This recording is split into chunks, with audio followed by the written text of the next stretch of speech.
Hello friends, welcome to our channel. This is Pulki Sharma. Last lecture में हमने समाकलन का पार्ट कवर किया था और आपको बताया गया था कि समाकलन और अवकलन आपको इस चैप्टर में और इससे अगले चैप्टर में और फ्यूचर में बहुत वर्क करेंगे। तो इसी चैप्टर में हम जब इक्वेशंस को प्रूव करेंगे तब हम इंटीग्रेशन का यूज करेंगे। वो आपके एग्जाम्स में भी पूछे जाते हैं। तो आज का जो हमारा नया चैप्टर है वो है सरल रेखा में गति, motion in a straight line. तो हमारा जो चैप्टर है वो है सरल रेखा में गति।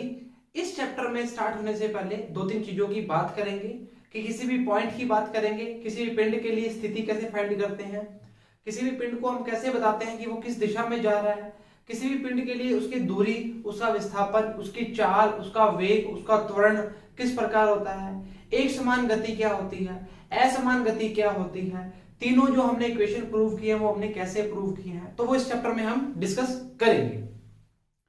इसके साथ साथ एक काम और करेंगे, हम जो जो चीजें पढ़ते जाएंगे उसके साथ साथ न्यूमेरिकल को भी कवर करते जाएंगे ताकि आपका न्यूमेरिकल पोर्शन में भी कोई दिक्कत ना हो। अगर देखा जाए तो अगर आप 11th की बात करें तो 11th का पोर्शन अगर बेसिक्स छोड़ दें तो आपका पोर्शन यहां से स्टार्ट होता है। जो आपके मेन क्वेश्चन बनने स्टार्ट होते हैं वो इस चैप्टर से बनने स्टार्ट होते हैं, मतलब इस चैप्टर से बनने स्टार्ट हो जाते हैं। तो 9th में जो हमने चीजें पढ़ी हैं उन चीजों को हम अब पढ़ेंगे और रिपीट करेंगे और वाइड तरीके से पढ़ेंगे, ना कि छोटे तरीकों से पढ़ेंगे। उनमें आपने चीजों को छोटे तरीके से पढ़ा था, इनमें आप चीजों को वाइड तरीके से पढ़ेंगे ताकि आपको समझ आए वो चीजें क्या थी, उनको कैसे प्रूव किया, वो हम आज से स्टार्ट करेंगे। आज की आपकी सरल रेखा में गति। तो आज हम हेडिंग डालेंगे सरल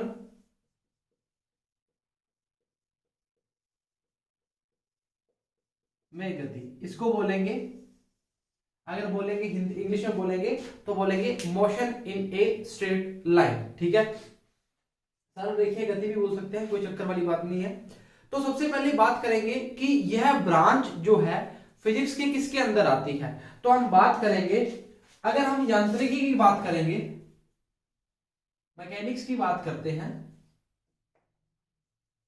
यांत्रिकी क्या होता है? फिजिक्स की वो ब्रांच जिसके अंदर गतिशील अवस्थाओं की बारे में चर्चा की जाती है या गतिशील अवस्थाओं का ज्ञान होता है या गतिशील अवस्थाओं का अध्ययन किया जाता है, वो क्या आता है? यांत्रिकी के अंदर आता है।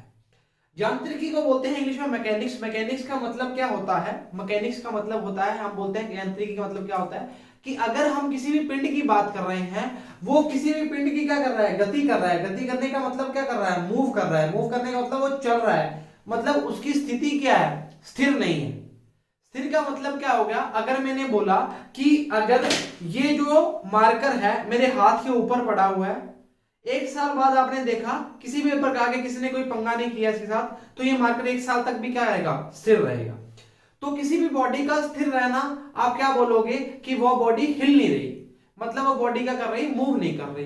तो हम क्या बोलेंगे? वो बॉडी अगर मूव नहीं कर रही तो मतलब क्या हो गया? वो बॉडी स्थिर है। ठीक है, तो हम क्या बोलते हैं? यांत्रिकी की बात करते हैं। तो अगर हम बोलते हैं किसी भी चीज की गतिशील अवस्थाओं की अगर हम चर्चा करेंगे, वो किसके अंदर आता है? यांत्रिकी के अंदर आता है।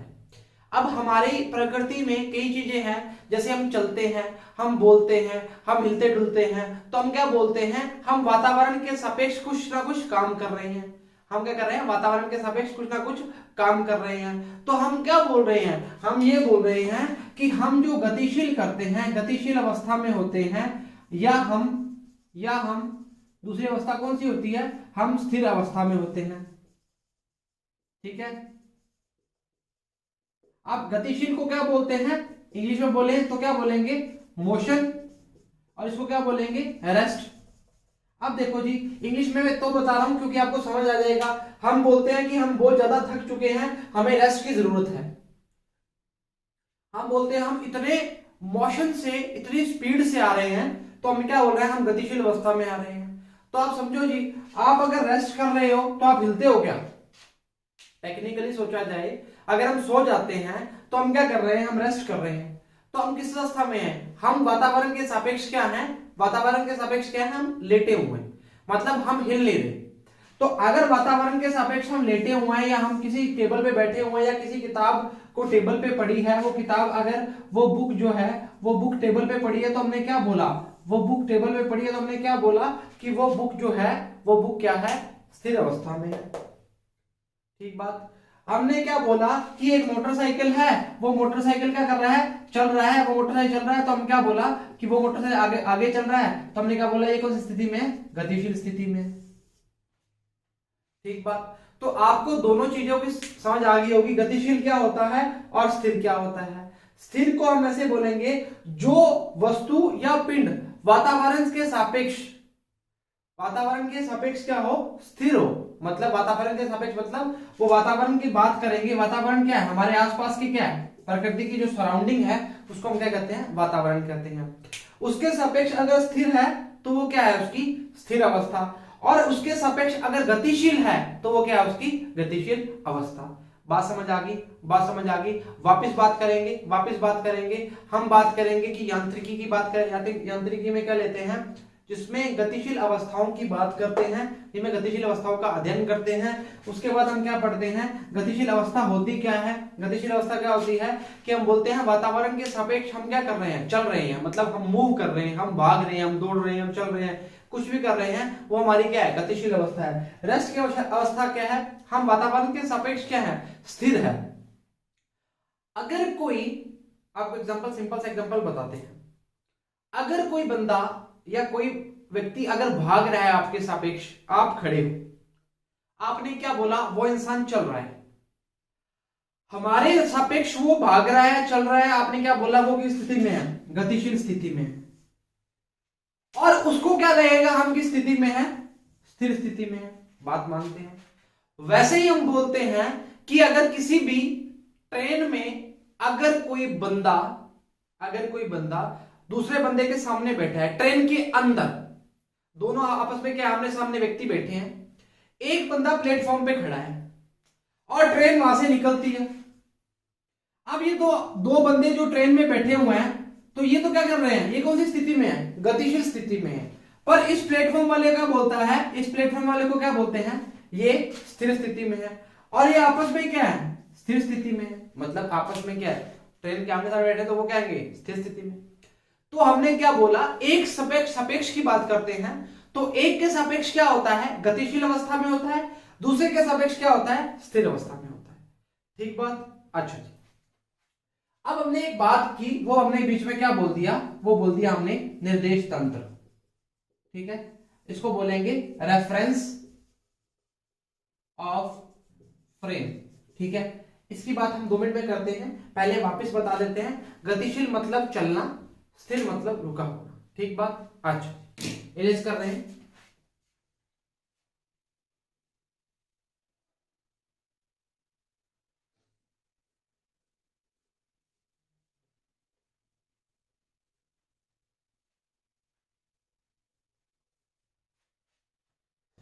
अच्छा, अब हमने क्या बात की, हमने बात की निर्देश तंत्र, रेफरेंस ऑफ,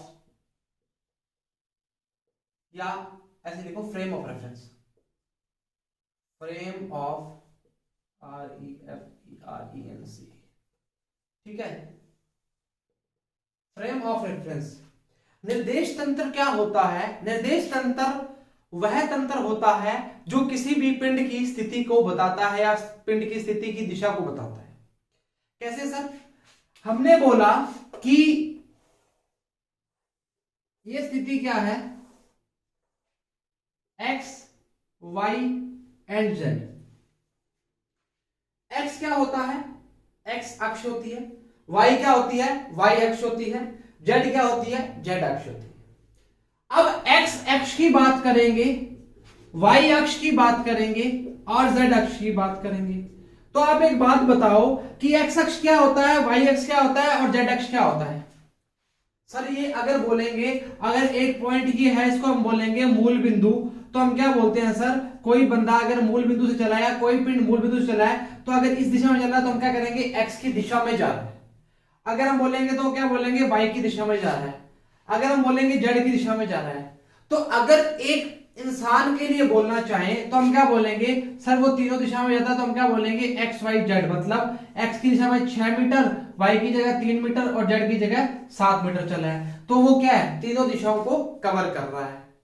ठीक है, अब उसकी गति की बात करेंगे, तो गति की बात कैसे करेंगे, हम बात करेंगे, एक तो बात करेंगे एक विमीय गति, दूसरी बात करेंगे द्विविमीय गति, और तीसरी बात करेंगे त्रिविमीय गति। अच्छा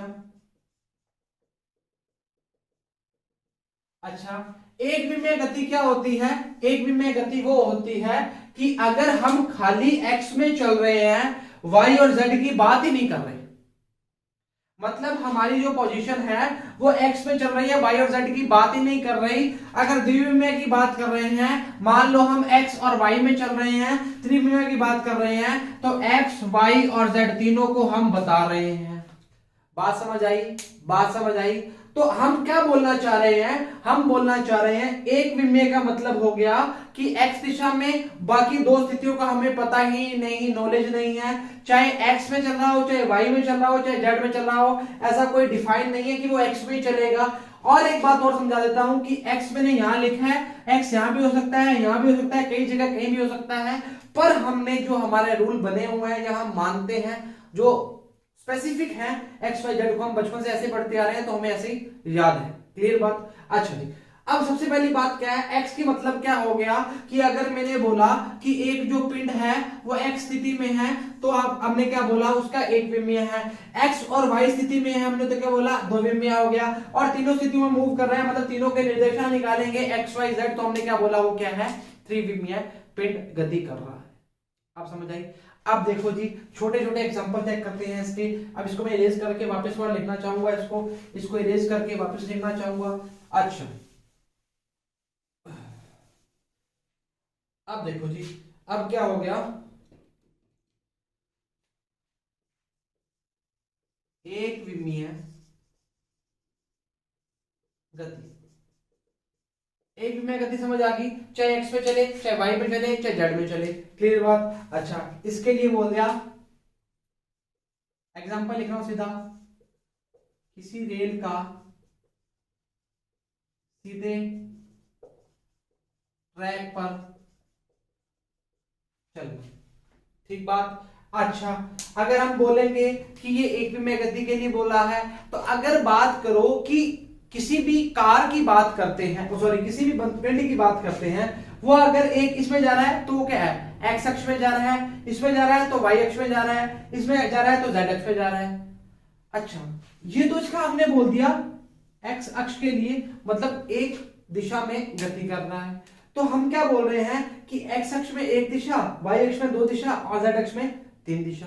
क्लियर बात। तो एक विमीय, द्विविमीय और त्रिविमीय का मतलब क्या हो गया, नाम से ही पता लग रहा है, एक विमीय, दूसरा क्या है, दूसरा है हमारा द्विविमीय गति, और तीसरा क्या है, त्रिविमीय गति। ठीक है, अब एक विमीय के लिए हमने बोला कि खाली एक्स में, और द्विविमीय के लिए बोला एक्स और वाई में, मतलब अगर बोलेंगे किसी मक्खी का उड़ना क्या हो गया, वो दो दिशाओं में जा रहा है, या किसी पतंग का उड़ना वो क्या हो गया, तीन दिशाओं में हो गया, मक्खी का क्या हो गया, दो दिशाओं में हो गया। अगर मैं बोल रहा हूं कि किसी पतंग की बात करेंगे, वो क्या करेगा, तीन दिशाओं में चलना स्टार्ट करेगा, पतंग का उड़ना एक्स वाई जेड तीन डायरेक्शन हो जाएंगी। ठीक है, और मक्खी का भी तीन डायरेक्शन की बात कर सकता है। अच्छा, एक बात करना चाहेंगे कि मूल बिंदु, मूल बिंदु ये क्या है, यहां से हमें क्या पता लगता है, यहां से हमें क्या पता लगता है, उसकी स्थिति का पता लगता है। स्थिति का पता लगने के लिए हमें क्या पता होना चाहिए, स्थिति का पता लगने के लिए हमें पता होना चाहिए कि स्थिति कहां से स्टार्ट हुई है।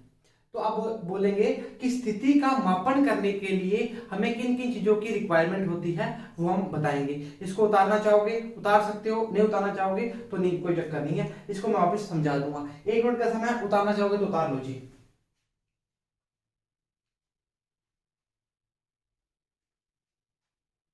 उतार लिया, वापस बात कर लेंगे। एक विमीय का एक दिशा में, द्विविमीय का दो दिशाओं में, त्रिविमीय का तीनों दिशाओं में। एक विमय के लिए बात कर ली हम किसी भी सीधे ट्रैक पर। द्विविमय की बात करेंगे तो हम बोल सकते हैं कि एक कार चल रही है, जिगजैग ऐसे ऐसे चल रही है। त्रिविमय का हमने बता दिया कि कोई मक्खी उड़ रही है आकाश में। अगर पतंग की बात करेंगे, पतंग उड़ रहा है आकाश में, एरोप्लेन उड़ रहा है आकाश में। मतलब अगर बोलेंगे कि अगर तीनों चीजों की बात कर लेंगे, इसके लिए क्या बोलेंगे, जिगजैग फॉर्म में चल रही है कोई भी कार, जिगजैग फॉर्म में चल रही है कार कोई भी, ठीक है। इसके लिए क्या करेंगे, पतंग हवा में उड़ रही है, हवा में उड़ रही है। तो इसकी बात करेंगे, अगर हम बात करेंगे कि एक्स वाई और जेड, ये तीनों की बात करेगा, एक विमीय, द्विविमीय, त्रिविमीय। अच्छा, इसके बारे में एक छोटी सी चर्चा बताऊंगा। इसके बारे में निर्देश तंत्र के बारे में, निर्देश तंत्र के बारे में क्या बताऊंगा, निर्देश तंत्र के बारे में ये बताऊंगा कि एक्स वाई और जेड क्या होते हैं। अच्छा,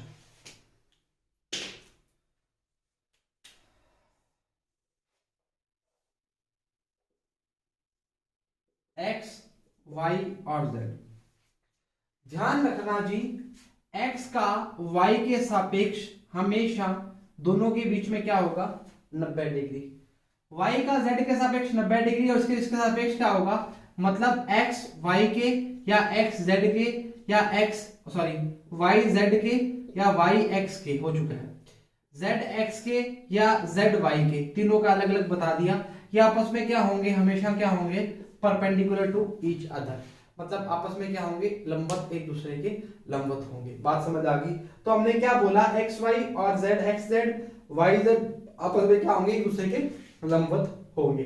ठीक बात, ये बात आपको याद रखनी है जी। ठीक बात, ठीक है।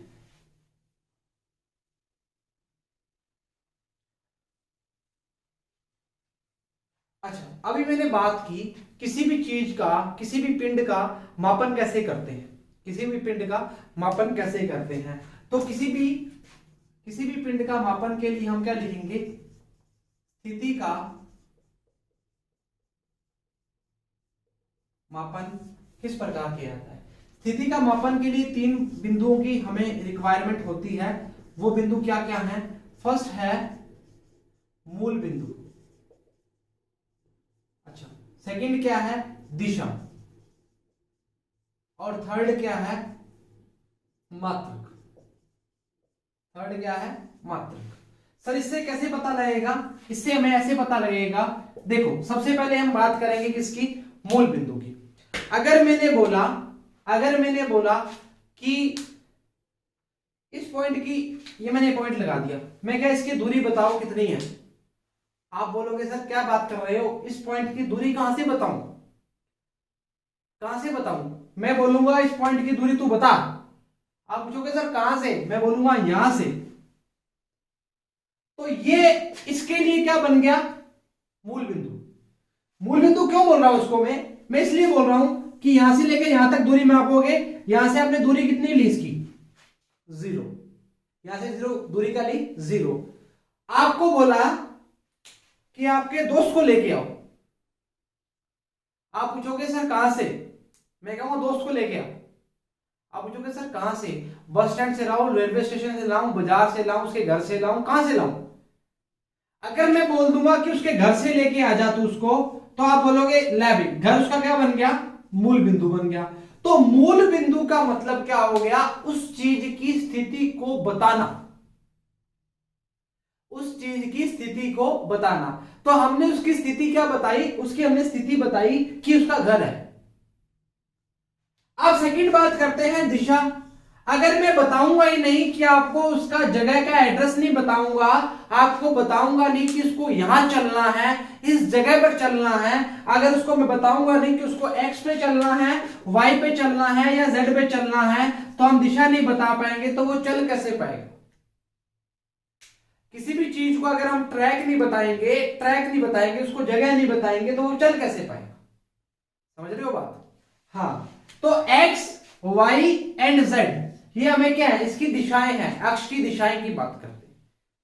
ठीक है। थर्ड हमने किया मात्रक। मात्रक हम पहले चैप्टर से, 0 चैप्टर से पढ़ते आ रहे हैं। मात्रक का मतलब क्या हो गया, अगर मैं कहूंगा 1 किलो तो आप बोलोगे सर द्रव्यमान की बात कर रहे हो। अगर मैं बोलूंगा 1 मीटर तो आप बोलोगे लंबाई की बात कर रहे हो। तो अभी हम लंबाई की बात कर रहे हैं तो हम लंबाई का ही मान लेंगे। तो किसी भी बिंदु या पिंड के लिए, सॉरी पिंड के लिए बात करेंगे, तो पिंड के लिए हमें हमेशा उसका क्या पता होना चाहिए, मात्रक पता होना चाहिए, हमें हमेशा उसकी दिशा पता होनी चाहिए, हमें हमेशा उसके मूल बिंदु के बारे में पता होना चाहिए। मूल बिंदु का मतलब क्या होता है कि हमें पता होना चाहिए कि वो कहां से चल रहा है। ठीक है, ठीक है। अच्छा, अब एक बात बताओ कि अगर मैं बोल दूं, एक नॉर्मली एग्जांपल लेते हैं ताकि आपको समझ आ सके। अगर मैं बोल दूं कि मूल बिंदु नहीं दिया हो तो आप बता सकते हो, तो हम बोलेंगे सर नहीं बता सकते। ठीक बात। तो मूल बिंदु एक क्या हो गया, एक उसकी इनिशियल पोजीशन, मतलब प्रारंभिक स्थिति हो गई जहां से वो अपनी जिंदगी स्टार्ट करता है या चलना स्टार्ट करता है। चलना स्टार्ट करेगा तो वो कहां से करेगा, मूल बिंदु से करेगा। अगर आपने ग्राफ बनाए हैं बचपन में, तो ग्राफ में हम क्या करते थे, ग्राफ में हम ये करते थे, हम एक्स वाई जेड दो दिशाएं लेते थे, X minus X, Y minus Y. यहां पर क्या था, धनात्मक काम था सारा कुछ, और यहां पे क्या था, ऋणात्मक काम था। यहां पर क्या था, धनात्मक काम था, और यहां पर क्या था, ऋणात्मक काम था। ठीक है, ठीक है। धनात्मक ऋणात्मक के बारे में समझाऊंगा अभी आगे। ये क्या था, इसका मूल बिंदु था। तो हमें अगर कोई भी निर्देशांक दिए जाते थे, मान लो 3 और 4 दिया जाता था, तो आप 3 कहां से स्टार्ट करते थे, मूल बिंदु से 3, और यहां से कितना 4। आपने कहा लो सर यहां पहुंच गए। तो हमने क्या किया, 3 और 4 को कहां से लिया, जीरो से लिया। तो जीरो इज व्हाट, जीरो उसका क्या है, मूल बिंदु है। तो किसी भी स्थिति को जानने के लिए हम हमेशा मूल बिंदु के बारे में, उसका मात्रक, चलो ठीक है मात्रक की जरूरी है, बहुत जरूरी है। लंबाई के लिए हमने क्या बोलेंगे, मीटर बोलेंगे। और दिशा का मतलब क्या होगा, किस दिशा में जा रहा है, दिशा का मतलब क्या होगा कि किस दिशा में जा रहा है। 3 और 4 की बात कर रहे हैं तो आप खुद ऑटोमेटिकली बोल देते हो कि ये एक्स है और ये क्या है, वाई है। तो दिशा क्या होगी, एक्स और वाई होगी। ठीक बात। अच्छा, इरेज कर दे, अच्छा इरेज कर देते हैं।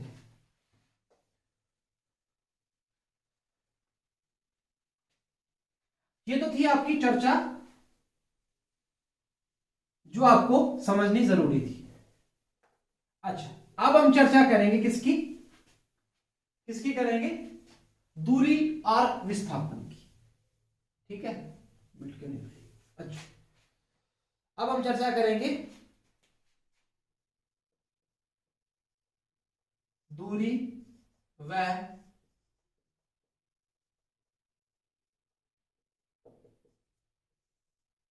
कई बच्चे जानते होंगे, कई बच्चे नहीं जानते होंगे, कई बच्चे पता ही नहीं होगा क्या होता है।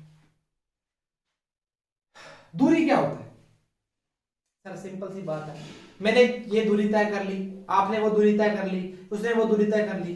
तो दूरी क्या हुआ, दूरी, दूरी हुआ कि हमने बोला कि निश्चित समय में तय किया गया पथ।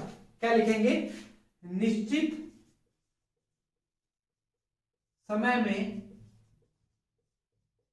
तय किया गया पथ को दूरी कहते हैं। निश्चित समय में तय किया गया पथ को दूरी कहते हैं।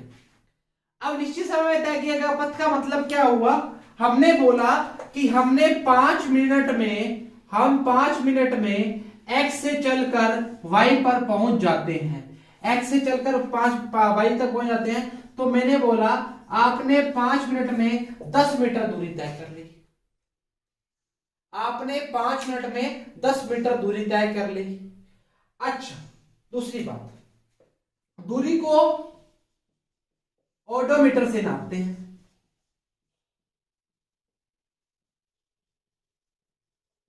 ये बात ध्यान रखना, दूरी को ऑडोमीटर से नापते हैं। अच्छा, एक बात बताओ, क्या कभी भी दूरी जीरो हो सकती है, अगर आपने कोई पथ को यूज किया है, मतलब पथ पे चले हो, तो क्या उसकी दूरी जीरो हो सकती है क्या, क्वेश्चन आपका। ठीक है, ये होगी दूरी की बात। अब हम बात करेंगे किसकी, विस्थापन की। अभी ये पूरा नहीं हुआ, अभी आपको दोनों के बीच में कंपैरिजन बता रहा हूं। अच्छा, विस्थापन क्या होता है, निश्चित समय में तय की दूरी। सॉरी निश्चित दिशा में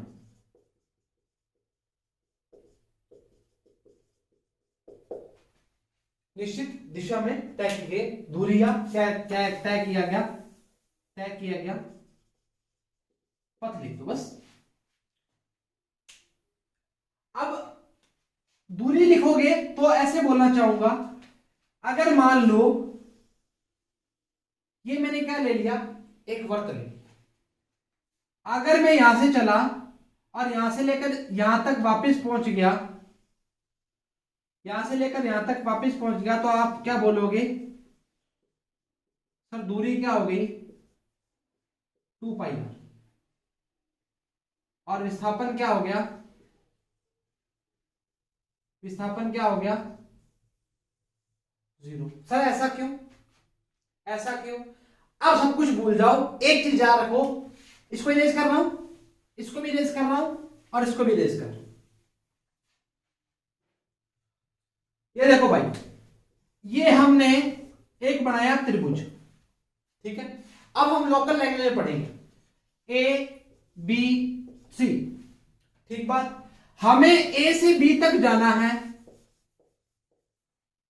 ए से बी तक जाना है। हम बोलेंगे यहां पर अगर जयपुर है तो यहां क्या है, बी पर क्या है, श्री गंगानगर है। अब भाई क्या किया, पुलकित सर जयपुर खड़े हैं, पुलकित सर ने जयपुर से जाना है गंगानगर, जयपुर से गंगानगर जाना है, तो श्री गंगानगर जाने के लिए पुलकित सर के पास दो रास्ते हैं। सर गए पहले ए से सी पर, इस पॉइंट पर, इस पॉइंट पे सर पहुंचे, मान लो यहां पर क्या है, सूरतगढ़ है, सूरतगढ़ है। सर सूरतगढ़ से वापस कहां है, श्री गंगानगर है, ठीक बात। और एक रास्ता था सीधा जयपुर से श्री गंगानगर। यहां से सर की दूरी पड़ती है 460 किलोमीटर और यहां से टोटल दूरी पड़ती है 540 किलोमीटर। तो अब बताओ कि 540 क्या है और 460 क्या? सर 540 तो हमने दूरी तय की है, और अगर कम की बात करेंगे तो वो क्या है, उसका विस्थापन।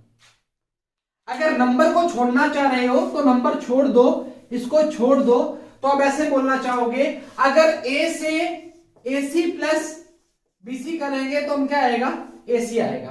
तो ये क्या है, ये क्या है, दूरी है। अगर खाली AC की बात करेंगे तो ये क्या है, विस्थापन है, ये क्या है, विस्थापन है। तो हम बोलेंगे किसी भी पिंड की सबसे कम दूरी का तय करना, या उसका एक्चुअल जो पाथ होगा, या एक्चुअल जो पाथ होगा वो क्या है, उसका विस्थापन होगा। या बोलेंगे सबसे कम दूरी, या बोलेंगे शॉर्टेस्ट डिस्टेंस, सबसे कम। अब मान लो कि A पॉइंट से B पॉइंट पे गए, भूल जाओ, A पॉइंट से B पॉइंट पे गए, बीच में दूरी तय की 50 किलोमीटर की, 50 किलोमीटर की दूरी तय की। A से B पर गए, B से वापस A पर आए तो कितनी होगी, 100 किलोमीटर की, कितनी तय कर ली, 100 किलोमीटर की दूरी तय कर ली। विस्थापन कितना रहा, 0। विस्थापन कितना हुआ, 0।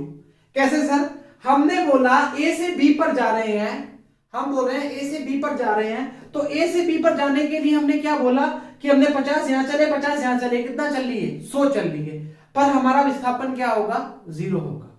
तो सर ऐसा बोल सकते हैं कि अगर जितनी दूरी तय की है, अगर उसका आधा पाथ हमने तय वापस कर लिया तो विस्थापन क्या हो जाएगा, आधा हो जाएगा। बिल्कुल सही बोल रहे हो, बिल्कुल सही बोल रहे हो। इरेज करके वापस समझाना चाहूंगा, इरेज कर रहा हूं, वापस समझाना चाहेंगे।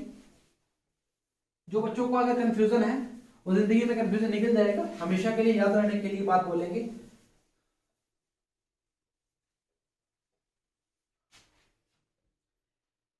कोई पिंड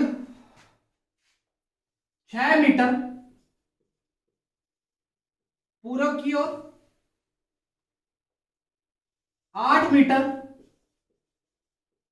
उत्तर की ओर चलता है, बताइए अब वो प्रारंभिक स्थिति से कितनी दूरी पर है?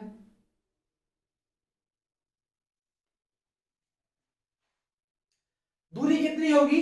8 और 6 कितनी होगी? 14 मीटर उसकी दूरी आ जाएगी। अब विस्थापन निकालना है तो क्या करेंगे? इस पे क्या लगा देंगे? पाइथागोरस लगा देंगे। तो क्या करेंगे? 36 प्लस 64 कितना हो जाएगा विस्थापन के लिए? 36 और 64 कितना हो गया?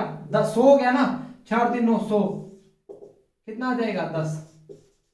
विस्थापन क्या हुआ और दूरी क्या हुई? चेक करो, 4 मीटर की कमी आ गई। तो हमारा विस्थापन क्या है? शॉर्टेस्ट डिस्टेंस, सबसे कम दूरी। तो हमने क्या बोला? अब वो उसका विस्थापन ए से सी पर जाता, अगर वाया ए से सी पर जाता तो उसको कितने कितने मीटर तय करनी पड़ती? 10 मीटर। पर बावड़ा था, उसने कितनी तय कर ली? 14 मीटर तय कर ली। तो फर्क देखो क्या है? फर्क ये है कि दोनों के बीच में 4 मीटर का डिस्टेंस का फर्क आ गया। विस्थापन मैंने क्या बोला था? छोटा डिस्टेंस होती है। वापस बताएंगे, अगर विस्थापन में अगर हम 2πr की बात कर रहे हैं, जिस पॉइंट से चले हैं उसी पॉइंट पर वापस आ जाएंगे, तो विस्थापन का मान क्या हो जाएगा? 0 हो जाएगा। क्लियर बात? हिंदी मीडियम वालों, तुम्हारे को सबसे ज्यादा नॉलेज होता है, तुम अच्छा पढ़ते हो, तुम्हें इंग्लिश भी पता है, हिंदी भी पता है, तो तुम्हें क्या करना है? इन चीजों को गेन करना है और तगड़ा पढ़ना है। क्लियर बात? तो आपको ये चीजें हमेशा कवर होनी चाहिए कि विस्थापन को अगर शॉर्टेस्ट डिस्टेंस बोलते हैं तो शॉर्टेस्ट डिस्टेंस मतलब शॉर्ट मतलब छोटा, छोटी डिस्टेंस मतलब दूरी, छोटी दूरी का मतलब क्या हुआ? विस्थापन हो गया। ठीक बात? अच्छा, अब हम विस्थापन के बारे में और दूरी के बारे में तुलना कर सकते हैं। क्या दूरी का मान कभी 0 होगा? क्या दूरी का मान कभी 0 नहीं होगा? अगर कोई भी पिंड कुछ चला है तो उसकी दूरी का मान कभी भी 0 नहीं होगा। विस्थापन का मान 0 हो सकता है, बिल्कुल होता है। अगर वो कुछ दूरी चला है तो विस्थापन का मान 0 हो सकता है। मतलब हम बोलेंगे विस्थापन अगर चल के वापस उसी दिशा पे उसी स्थिति पर आ गया तो विस्थापन क्या हो जाएगा? उसका 0 हो जाएगा। क्लियर बात? अच्छा, विस्थापन की बात अगर हम दूरी की बात करते हैं तो दूरी कभी ऋणात्मक नहीं हो सकती, इसको हम बोलते हैं। ठीक बात? अभी आज के दिन हमने जो पढ़ा है, आज हमने ये पढ़ा है कि मैकेनिक्स के बारे में, उसके अंदर जो निर्देश तंत्र है उसके बारे में, स्थिर अवस्था के बारे में, गतिशील अवस्था के बारे में, दूरी और विस्थापन के बारे में, स्थिति और मापन के बारे में, मतलब स्थिति किस प्रकार किसी भी बिंदु या पिंड की स्थिति को कैसे मापते हैं, उसके लिए तरीका क्या होता है। क्लियर बात? तो आज के लिए इतना ही। कल पढ़ेंगे हम त्वरण के बारे में, एक विमेय गति एक समान गति के बारे में, या चाल और वेग के बारे में। ठीक बात? अगर लगातार पढ़ सके इसमें तो लगातार, नहीं तो अलग अलग आराम से चाल और वेग पढ़ाएंगे, फिर त्वरण और एक समान गति पढ़ा देंगे, फिर त्वरण अलग पढ़ा देंगे, फिर हम समीकरण बता देंगे, फिर सापेक्ष गति बता देंगे। आराम से करेंगे और आराम से काम करना स्टार्ट करेंगे। ठीक बात?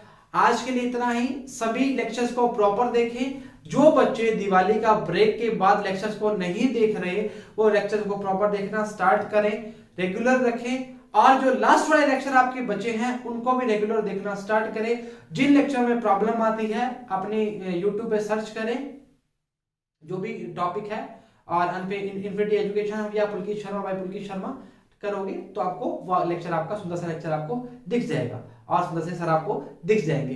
तो ठीक है, तो जोक्स अबाउट तो हमने क्या करना है, जो आज किया है उसको हमने वापस रिवीजन करना है, और इसके साथ आपको छोटा सा न्यूमेरिकल बता दिया। एक पूर्व की तरफ चलता है और एक उत्तर की तरफ चलता है, और हमने विस्थापन और दूरी का आपको निकाल के बता दिया।